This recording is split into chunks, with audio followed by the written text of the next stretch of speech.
حضرت ابو شریح رضی اللہ عنہ سے روایت ہے کہ انہوں نے عمرو بن سعید سے کہا، اور وہ اس وقت مکہ کی طرف فوجیں بھیج رہے تھے،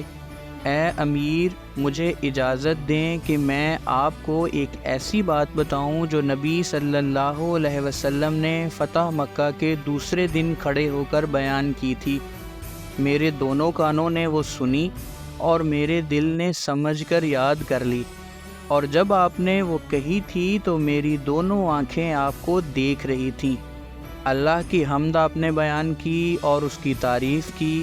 پھر فرمایا کہ اللہ نے مکہ کو عزت دی ہے اور لوگوں نے اس کو عزت نہیں دی، اس لیے جو آدمی اللہ اور یوم آخرت پر ایمان رکھتا ہو اس کے لیے جائز نہیں کہ اس میں خون بہائے یا کسی درخت کو کاٹے۔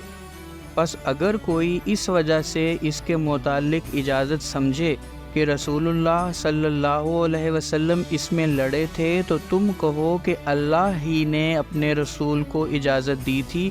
اور اس نے تمہیں اجازت نہیں دی، اور مجھے بھی صرف دن میں سے ایک گھڑی بھر ہی اس کے متعلق اجازت دی گئی تھی۔ پھر اس کا ادب آج ویسے کا ویسا دوبارہ قائم ہو گیا ہے جیسے اس کا ادب کل تھا، اور چاہیے کہ جو حاضر ہے وہ غیر حاضر کو یہ بات پہنچا دے۔